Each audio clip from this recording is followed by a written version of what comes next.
You're listening to the Bloodshed Baddies.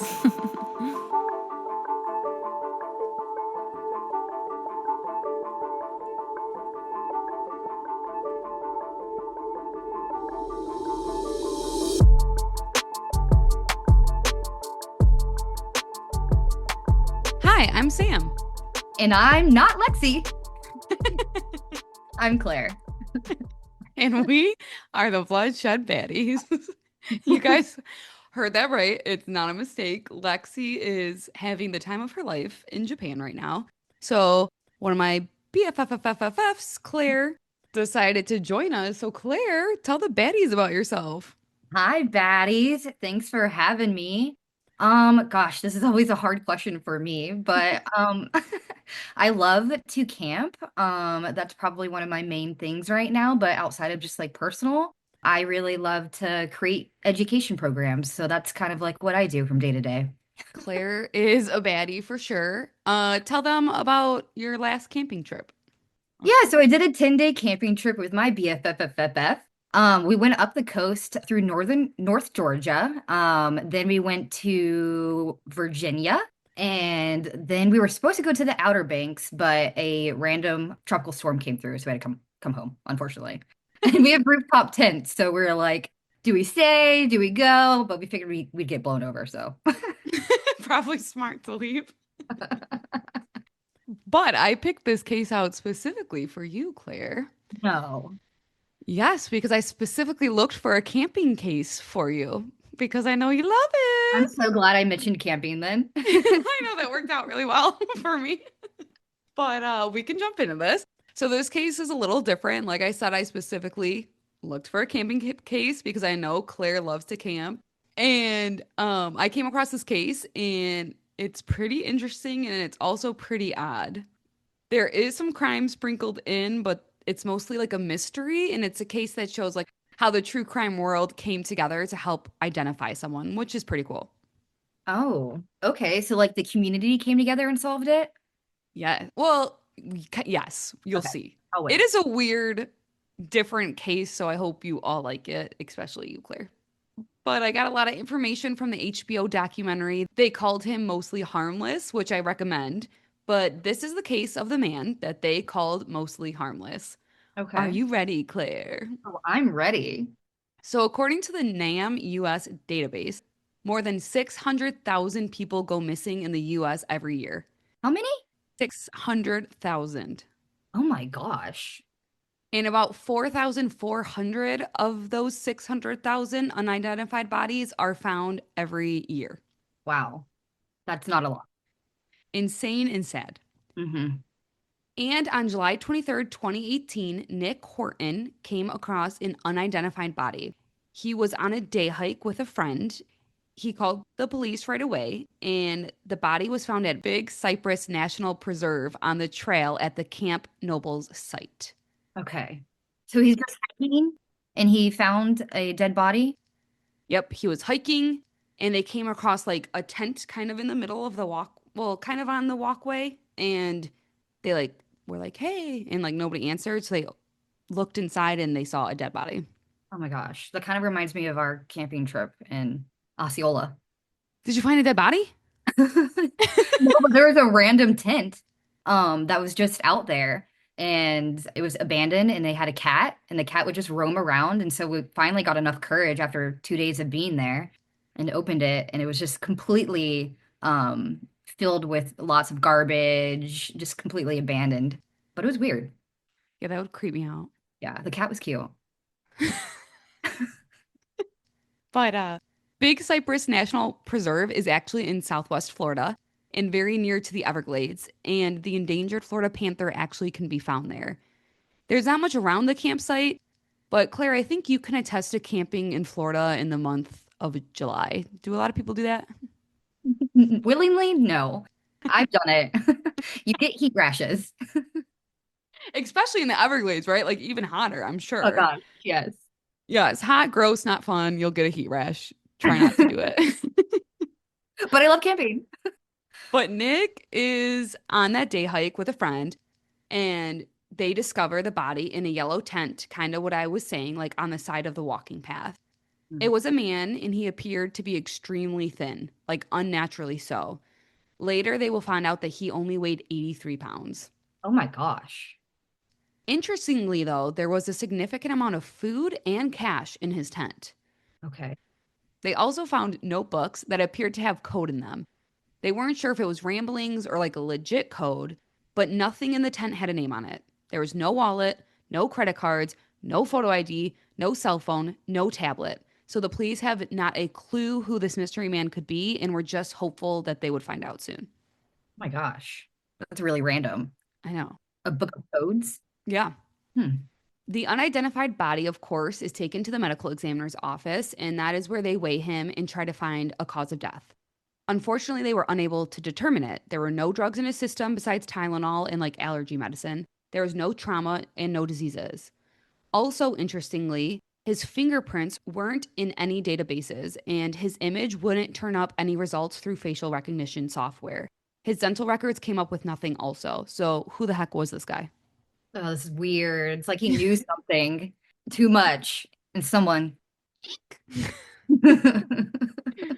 Since nothing was found, the case was moved to the criminal research investigators.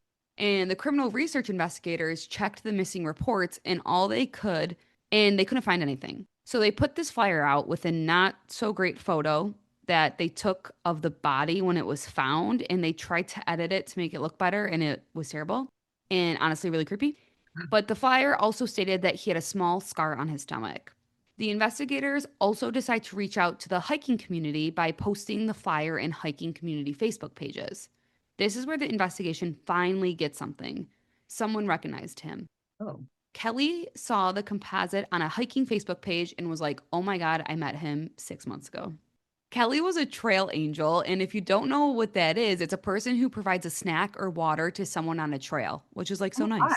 Yeah, that's so cool. I know. But they ran into each other, and Kelly says he told her his name was Mostly Harmless. That's his name? Yes, and that may sound odd, but to Kelly, it totally wasn't because hikers often have nicknames that they use, Huh. and that was his. Mostly like Mostly, harmless? Correct. Okay, mostly harmless. Hmm. She heard he got his nickname when he went to a campsite, and the people at the campsite said he could join their fire as long as he didn't bite. And the unidentified man responded with, well, I'm mostly harmless, and then the name stuck. Okay. Okay. Random fun fact, kind of. The fifth book in the Hitchhiker's Guide to the Galaxy series is titled Mostly Harmless, and some will later believe the hiker could have chosen the name based on themes of that book, if you're Interesting. familiar with it. Okay. But anyway, Kelly asked him if he was using a hiking app, and Mostly Harmless was like, I'm not carrying my phone. I wanted to disconnect. Okay. Normal. Yeah, right? But Kelly was able to get a picture of him holding up the sticker promoting the app, and it was very clear that it was the same man. Unfortunately, though, she never got his real name. But we find out our John Doe's nickname was Mostly Harmless, and now there is this sense of hope. Okay. With the nickname being some type of identification, Kelly posts on the hiking Facebooks and asks if anyone knows or met Mostly Harmless with the picture that she took and explains the situation. The post blows up. Trail groups all over are sharing pictures and videos that they have of Mostly Harmless. Oh, wow. So he was a popular character. Yes. Okay. Through the people sharing their stories, the police are able to find out that he was seen in other states as well. Some people say when they met him, he went by another trail name, which is Denim, because he was wearing jeans on a hike. Okay. Rando. Do you wear jeans on hikes? No, I would never wear jeans on a hike. So investigators now know that he went by two names, though. But I'm going to continue to refer to him as Mostly Harmless just for less confusion. Okay. Mostly Harmless shared with the people he encountered that he worked in IT. He told people he was from Louisiana, and he told other people that he was from New York. All the people that ran into him said he was friendly, easygoing, and quiet, and that his backpack was unusually very large. Oh, But Mostly Harmless seemed to charm them all. All of the people who met him, who shared stories, pictures, and videos, seemed to have positive interactions with him, but never got his real name. So Mostly Harmless is still nameless. did they comment on like his weight? In all of their pictures, he is quote unquote like normal weight, like a Okay. healthy weight. Okay. Interesting then. Yes. With this, though, the police are able to tell that Mostly Harmless was traveling the Appalachian Trail from the New York area a year and a half before he was found all the way in Florida. Oh, there's some crazy stuff in the Appalachian Trail, they say. Like superstitious stuff. How did you pronounce that? Do I pronounce it wrong? Okay, I probably pronounced it wrong. How do you say it? I said Appalachian, but is it Appalachian? Don't ask me. We're both English majors. Comment baddies how to say Appalachian. Appalachian. I think you might be right, honestly. Maybe it's just dialect. You got that. You have the hard A. Yes, I do. But anyway, this man hiked over thousands of miles. The Appalachian Trail is the longest hiking only footpath in the world. Wow, okay. It starts in Maine and then ends in Georgia. Around 3,000 people attempt this hike every year, so he, of course, crossed paths with many people. Mostly Harmless, it seemed to have started in New York in the spring of 2017 and hiked past the trail nearly 1,400 miles into Florida. And then he told somebody that his end goal was the Florida Keys. Oh, okay. That's a good goal. So he was close. Yeah. Eventually, a Facebook group specifically for Mostly Harmless and like finding his identity is created. A woman named Christy joins it, and then she becomes like the moderator of this Facebook group. But on this page, people are telling their interactions with Mostly Harmless when someone with the trail name Magpie reaches out. Magpie is an older woman, and this baddie was 68 years old hiking the Appalachian Trail when she ran Wow. into Mostly Harmless. I can only hope that I'm doing that when I'm straight. Dude, same. What a cool gal. Hmm. But she said Mostly Harmless was very kind to her and it felt like they knew each other. And she was really happy because since she was older, it was nice to have a friend to talk to on the trail. Okay. And sorry, a woman saying that about a man, that's significant. 1,000%. Mostly Harmless introduced himself to her as Denim. Again, he said it was because he was hiking in blue jeans. And Magpie said she did ask for his name and he didn't tell her at first. But she feels like he eventually did because they ran into each other at like a diner later and they were asking each other again. But she couldn't remember what it was. Oh, But this heavy bag that was mentioned earlier and the blue jeans that Magpie and other people talked about now leads investigators to believe that Mostly Harmless was inexperienced with hiking. Most hikers don't have large bags. You wouldn't hike in blue jeans. And he also had fairly new, expensive gear. okay. Again, though, although they get more information, this leads the investigation nowhere. Interesting. I mean, it seems like he has experience based on what people are saying, but yeah, it's not really adding up with what he's wearing. And the gear being all new, typically you're not going to have new gear going out on this huge trek. Exactly. Very strange. Hmm. So, with no new leads or no leads at all, investigators decide to create a new flyer. And this time they put a picture of his yellow tent on it that he was found in. And they get a hit. A man calls and says he sold the tent to Mostly Harmless. However, Mostly Harmless paid with cash. But the seller says Mostly Harmless probably stayed in the hostel next door. This particular hostel required an actual name along with a trail name. So investigators are like, okay, we're onto something. And they go to the hostel and find the paper Mostly Harmless signed. And he put a real name down. Oh, He put the name Ben Billamy. hmm. Investigators reach out to as many Bens and Ben Billamys they can find, and they have no such luck. They realize he used an alias for signing it. Oh, well, okay. Yes, Mostly Harmless was clearly trying to stay anonymous, and this leads investigators to think Mostly Harmless is going through so much effort to not be identified. Could this be for a reason? Is he a criminal of some sort? Is he running away? Like, what's going on? Interesting. The investigators then have one more idea. They're like, let's release these notebooks filled with this random code and see if anyone can recognize it or see what it's for. With them releasing it, they find out from someone that the code was actually for something. Huh. The code was for a game called Screeps. Screep? Have you heard of it? No. Screeps is a programming game where you like create worlds and fortresses and you have to like write code for it, and continuously plays for you with this code. Oh, wow. Okay. It's sophisticated then. Yes, like I could never play this game. So investigators then search through this game and they try to find Mostly Harmless from the codes that was used. They do find his account and he has the username Vajor, Vaejor. Hmm. Hmm. This account actually mentions in a comment being mostly harmless. So it's definitely the account. Okay.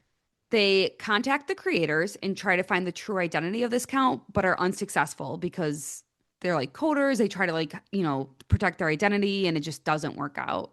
So unfortunately, another dead end. But now it's believed that Mostly Harmless was also really good at tech and he was probably in IT, like he mentioned to those other hikers. Right. And they think that he's probably so good at tech that he purposely was not leaving a digital trail. And that's why he doesn't have any. Wow. That makes it really interesting. I know it's a wild case. It's weird. Hopefully, you are following along. Yes. Meanwhile, Christine, the web sleuth lady who became the moderator of that Facebook group, Mhm. she's like doing it all. She's going to county, calling police in Florida and the media to get more attention drawn to the case to find out who Mostly Harmless is. She's in it. Yes. 6 months go by and still Mostly Harmless is still unidentified. The Collier County Sheriff's Department then releases a podcast, Sworn Statement, which is a three-parter about Mostly Harmless's case. Kristen Gill, a former newspaper reporter who now works in media relations, is the host, and I will link the podcast if anyone's interested in the show notes. The podcast gets a lot of views, and this adds to the number of the people joining the Facebook groups. Okay. This is great because there's more attention brought to the case, but there's also all of these crazy theories now flying around, which are like super wild and some of them like super unhelpful. Like people are calling in and saying like he must be an alien and like Oh boy. things like that. Right. Okay. Okay. Anywho, another notable person comes forward and his name is Brandon. Brando. I know. Brandon was hiking the trail when he came across Mostly Harmless. Brandon says that Mostly Harmless told him he went through a breakup not too long ago. Hence why he's on the hike. Broken heart. But they hung out that evening and like camped together and they talked about sci-fi and other things. And then they got deep and talked about their childhoods. Hmm. Mostly Harmless told Brandon a story that when he was younger, his dad took him out in the yard to try to fight him. And Mostly Harmless says he just walked away. So he really is harmless. We'll see. Oh boy. The next day, they pack up and they were going in different directions on the path. Brandon asks Mostly Harmless if he wants to keep in touch. And Brandon says Mostly Harmless just shook his head and almost appeared to look a little sad and says no. And they both go their separate ways. Okay. Again, we are no further in finding out who Mostly Harmless is. Right. A year goes by Oh my gosh. and no one had come forward claiming to know the real identity of Mostly Harmless. Natasha, a fellow hiker who does not identify with the true crime community, is like, I want to help out. So she joins the Facebook group. Okay. There is some drama that goes down in this Facebook group that I'm not really going to bring up, but if you're interested, go watch the documentary. Yeah, I'm gonna go watch it. I love the drama. But basically, Natasha becomes the moderator of the group and she Oh, starts organizing things in like folders and whatnot. And she gets in contact with someone named Mike Gormley. okay. Interesting. Mike went by the trail name Waterboy, and he is most likely the last person to see Mostly Harmless alive. Oh, okay. So that's really significant. Yes, they have a picture together, and after they ran into each other, Mike suggested the campsite that Mostly Harmless was found at. Gosh, that would weigh on me. Yes, but this was 2.5 months before police got the call about Mostly Harmless's body. The campsite was 5 miles from where Mike and Mostly Harmless met. So in the 2.5 months, Mostly Harmless just walked 5 miles, then lost all of that weight. It didn't seem like it made much sense. No. But the sheriff department still said that they did not suspect foul play. But no one really believes that someone could or would starve themselves like that. So the mystery is still alive, if not more so at this point. That's the end? No. Oh. I was just scrolling down. It's like, no. Back in the Facebook drama world, Christine decided to leave the group and make her own group about Mostly Harmless. Oh, wow. So now there are like two dueling Facebook groups to figure out who Mostly Harmless is. Rival. Got it. Yes. Okay. Those moderators. Someone in Christine's group gets the autopsy report with pictures and shares it with Christine. And they realize that, unlike the flyer stated, this man doesn't have a small scar on his abdomen. He has like a huge scar, like it's humongous. Oh. Like how does it have a picture? I'm sure you probably could look it up. I think it was on the documentary. It's like, Oh, wow. yeah, like across the whole abdomen. So now people speculate that Mostly Harmless possibly had surgery and even start thinking, is it possible he had cancer, which could explain why he got so skinny. Oh, interesting. Okay. So then the group Googles cancer in Appalachian Trail and they find a blog by Ben Reynolds, who is writing about hiking the Appalachian Trail because of his brain tumor diagnosis. The blog just randomly ended. Not only did that seem suspicious, but Ben Reynolds is close to the alias Ben Billamy Yeah. that was used at the hostel by Mostly Uh-huh. Harmless. People go crazy with this, Oh boy. and a little too crazy, because people are trying to reach Ben Reynolds. People are contacting his family, etc., and they find out it isn't him. Oh. In a very positive way, Ben Reynolds, which was also an alias, survived his cancer and is alive with his family. Oh my gosh, what a baddie. He appears on the documentary and he said people harassed him and his family for a long time. And he had to like go on the blogs and like prove that it wasn't him, Oh my God. which is not cool at all. No, that's too much. When you're having to prove that you're not that person, that's ridiculous. Especially after going through cancer. Exactly. But another lead that goes nowhere. This brings us to July 2020, 2 years since Mostly Harmless was found. The Othram Company, who was like famous for their DNA profiling and stuff, decided to see if they could crowdfund to get enough money to get the skeletal remains so they could profile Mostly Harmless's DNA. The company gets the money they need in like 8 days. All of the Facebook people donated it and made it possible. Wow. That's a community. It definitely is. Now, this process takes a while, and during this time, a couple things happen. Christine, the web sleuth Facebook girl, posts him in a lost love forum and gets a message that a person believes it is Ronald Newman, who was disowned for being gay. Oh. She posts the pictures, but it turns out another dead end. It's not him. Oh, that's sad. Mr. Newman called the police and was like, nah, that's not me. I'm alive. It's not funny, but Also in October 2020, an article in Wired is published about Mostly Harmless, and the case blows up even more. And more people are joining the Facebook, listening to the podcast, trying to find out who Mostly Harmless is. But December 9th, 2020, 2.5 years after Mostly Harmless was found, the Othram Company was able to build a profile that led back to Louisiana. how long did it take? The company, Yeah, to profile. it took the company from July to December. Okay, okay, okay. Yeah, because it does take some time. They had to get the skeletal remains, like science, all that kind of smart stuff. But it was 2.5 years after he was found. Wow. And again, it leads them back to Louisiana, which remember, Mostly Harmless did tell some people that he was from there. Right. Through his DNA, they learned Mostly Harmless had Cajun roots, his family had come from Assumption Parish, Louisiana, and that there were family members with the name Rodriguez. Interesting. And this is all from DNA, which is like pretty incredible. Right.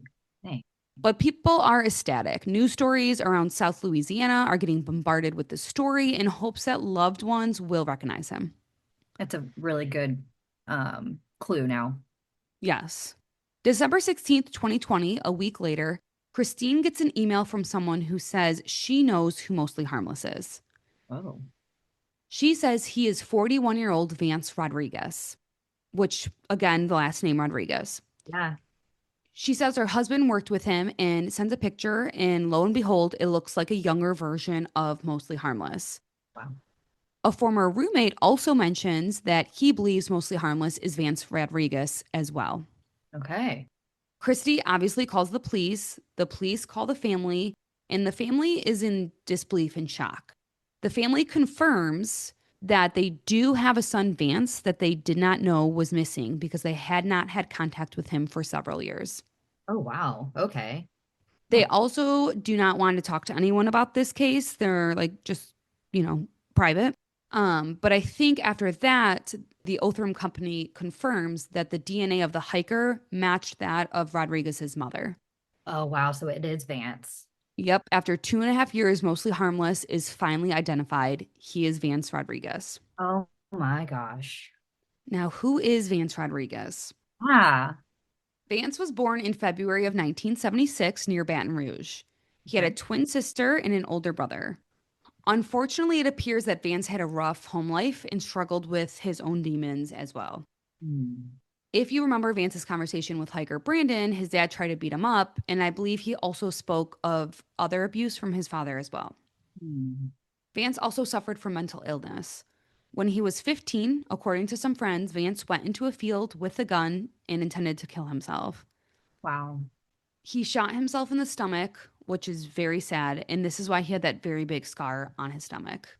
A friend who lived with him for a while said that he was very angry with his parents after they institutionalized him after this near suicide attempt. Kind of explains why they didn't talk towards those end years. Yes, and at age 17, Vance was legally emancipated from his family. That's a big deal. Yeah, he had a very bad relationship with them, and he was also struggling really bad with his mental health. He had moments where he would just kind of go lay down and not do anything, including eating and showering. And this could happen for days or months. And his friends would call these his outages. Interesting. And also might hint at how they found him. 100%. Vance went to college but did not graduate and started working at an e commerce company in Baton Rouge called Shopper's Choice, where many recognized him as the most talented engineer on the team. Wow. Vance was said, though, to medicate with drinking and chocolate. I like chocolate. Chocolate's not terrible. Oh, While in Baton Rouge, Vance had a relationship for 5 years that ended badly. It was very abusive on his end, which is not cool at all. oh, that's a shame. Yes. In 2013, Vance moved to New York, so he also was from there, and kept working remotely for about a year and then quit and lived off his savings. So he, again, was also telling the truth that he was from New York as well. I believe he had a girlfriend while he lived in New York who would also say that Vance was abusive. That's awful. That's awful. No excuse. I 100% agree. If that's your childhood, that's very sad for your childhood, but you can make better adult choices. Got to do the work, unlearn. Yes. I think in total, 3 women came out and said that he was abusive. So, not cool, Vance. In April 2017, Vance Rodriguez paid 6 months of his rent before leaving his wallet and passport in his apartment and heading to the Appalachian Trail. Vance clearly struggled with a lot of demons and wasn't that great of a guy at all. And because of this, according to a friend, there wasn't anyone looking for him. His family wasn't in touch. His ex girlfriends were afraid of him. And his friends in Louisiana just thought he was in one of those long outages. All of the hikers he met along the way and part of these Facebook groups are in total shock. When the hikers met Mostly Harmless, he was nice and personable, and they are saddened to find out his real identity. I believe an ex of Vance's says, quote, he was personable when you first met him, but after spending more time with him in an intimate way, his personality completely changed. The people on the trail did not spend years with him to see how he handled the ups and downs. Maybe he was good at code switching and hiding the person he was behind doors with me or others. Wow. And that's a shame, but I feel like that's often the stories, like they're charmers on the outside, and then on the inside, it's where the abuse happens. Which is very, very sad as well, because that's 1,000% true. Hmm. It is, however, still a mystery how Mostly Harmless died. There are still theories of disease and other theories out there as well. However, the most common theory is that he just went into one of those outages, like you said, sadly starving himself to death. Wow. I can't even imagine like willingly doing that. It's like against human nature. That's why some people still think like something suspicious is there, but unfortunately, like we'll never find out the truth. Wow. Around the time Vance started his hike, he met someone in Pennsylvania and told them he was hiking because he was depressed with his life and needed a complete change. So this could be very possible. But again, some wonder, is it possible for someone to starve themselves in that way with food, with resources, with money? Although it wasn't the feel good ending of finding the true identity of the person, Mostly Harmless portrayed, I do think it is still admirable that the hiking and true crime communities came together and helped find the identity of someone unidentified.